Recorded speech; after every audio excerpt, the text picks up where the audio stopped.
মিডিয়াতেও sugar daddy ধরতে হয়, কিছু পেতে হলে কিছু দিতে হয়। যদি কেউ করে তাহলে সে জায়গায় সুগার ড্যাডি ধরতে হয়, এটা মাস্টলি। তো তারা হয়তো এরকম কিছু করতেছে, না হলে এত রাতারাতি গাড়ি বাড়ি হওয়া, মানুষ বিজনেস করেও তো রাতারাতি গাড়ি বাড়ি হয় না, করতে পারে না। এই গাড়ি বাড়ি হওয়ার রহস্যটা কি? মেবি সুগার ড্যাডি ধরতে হয়, না হলে কীভাবে হচ্ছে এত রাতারাতি বড়লোক হয়ে যায়, গাড়ি বাড়ির মালিক হয়, এটা তো পসিবল না। গিভ অ্যান্ড টেকের বিষয়টাও হচ্ছে সচরাচর আছে, এটা কম বেশি আছে, ঠিক আছে। এটা কেউ বুকে হাত দিয়ে বলতে পারবে না যে সে একেবারে সতীত্বভাবে কাজ করতে পেরেছে। এই জায়গায় যে সুপারস্টার হয়েছে তারই কিছু না কিছু সে বিলিয়ে দিতে হয়েছে, আদারওয়াইজ এই জায়গাতে, কারণ এই জায়গায় আমি দৌড়াদৌড়ি করেছি, তো এই জায়গায় যে এত সাধু সন্ন্যাসীগুলো থাকে, এটা ভুল কথা। ইভেন প্রত্যেকটা জায়গায় আসলে ভালো মন্দ আছে, শুধু ওই জায়গার কথাই আমি বলবো না, মিডিয়া সেক্টরের সব জায়গা হয়তো মিডিয়া সেক্টরটা একটু হয়েছে, পাবলিশ হয়েছে মিডিয়াটা, কারণ মিডিয়ার সবাই একটু যেহেতু অ্যাজ এ সেলিব্রিটি সবার সামনে আসে এই জিনিসগুলা।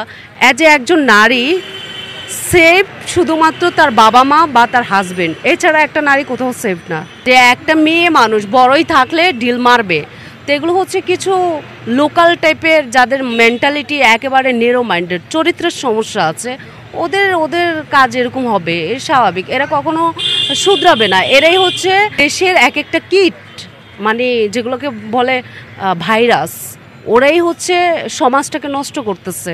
তো প্রত্যেকটা জায়গায় এই ধরনের কিট, এই ধরনের ভাইরাস আছে। আমাদের দেশে কিভাবে বসে বসে খাবে বা অন্যের উপরে ডিপেন্ড থাকে, এইভাবেই চলতে তারা স্বাচ্ছন্দ্য বোধ করে। তো আমি বলবো যে আসলে অন্যের উপর ডিপেন্ড না থেকে হাত পা আছে, শক্তি আছে, এটা কাজে লাগাক, এতে কি হয়, ভালো হবে। কারণ দুটো টাকা আর্ন হবে, নিজে একটু ভালোভাবে চলতে পারবে।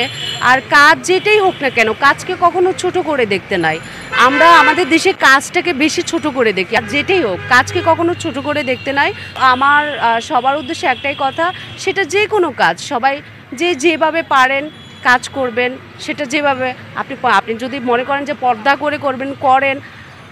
ফার্স্ট অফ অল মানুষের সবচেয়ে বড় পর্দা হলো তার মনের, তার ইমান যদি ঠিক না থাকে, সে যতই, এই যে আজকাল বোরকা পরেও তো কত রকমের আকাম কুকামে জড়িত হইতেছে। বোরকা পরলে যে সে একেবারে সাধু সন্ন্যাসী হয়ে যায়, বা পাজামা পাঞ্জাবি পরলে, দাঁড়িয়ে রাখলে যে সে একেবারে হুজুর হয়ে যায়, এগুলো ভুল কথা। আসল তার যদি ইমানই ঠিক না থাকে, তার এগুলোই যদি ঠিক না থাকে, সে যতই পর্দা করুক, যতই যাই করুক, লাভ নাই। তবে যেভাবে ড্রেস আপ পরে, যেভাবে ড্রেস পরে স্বাচ্ছন্দ্য বোধ করে কাজ করতে মন চায় করুক কাজ, সেটা আমার কথা কাজটা হতে হবে হালাল। তো হালাল পথে কাজ করলে সেখানে লজ্জা করে লাভ। অলরেডি কলকাতায় আমার দুটো কাজ আছে, দুটো কাজ আমি সাইনিং করে রেখেছি, আর একটা কাজ কলকাতায় আমি করেছি অলরেডি। মানে একটা বিজনেসের সাথে যখন একটা মানুষের যে ফিজিক্যালটা মিলায়, তখন আসলে মনে করি যে ওই মানুষগুলোই ওরাই এক নাম্বার খারাপ এই মিডিয়ার জন্য। তো আমি কালকেই তার মুখের ভাষায় বুঝে গেছি সে এক নাম্বার খারাপ ব্যক্তি, যে এই টাইপসের কথাবার্তাগুলো বলে। যাই হোক, উনি একজন নাটকের ডিরেক্টর, সেও আমাকে বুঝিয়েছে যে আপনি যে আপনার চায়ের দোকান দিয়েছেন, চায়ের দোকানে আপনি কি কাউকে ফ্রি দিবেন? আমি বলি না, চায়ের দোকানে কাউকে আমি ফ্রি কেন দেব, এটা আমার বিজনেস। সে আমাকে পয়সা দিবে, দেন আমি তাকে চা দিব বিনিময়ে। তো বলে মিডিয়া তো বিনিময়, তাহলে আমি বলছি মিডিয়া বিনিময় বলতে কি বোঝাচ্ছেন? আমি আর তাকে বাকি কথা আমি বলি ঠিক আছে, আপনি যেটা বলেছেন সেটার উত্তর আমি পরে দেব। তার মানে উনি বোঝাতে চাইছে যে দেখুন, বিজনেস মানে কখনো কম, কখনো বেশি, কখনো মোটামুটি, এটা হবেই স্বাভাবিক। আর এখন যে পরিমাণ গরম চলতেছে, চা মানুষ একটু কম নিচ্ছে। আর আমি সবসময় একটু বিকেলবেলায় বসি, বিকেল 5টা থেকে এই রাত 10টা অবধি।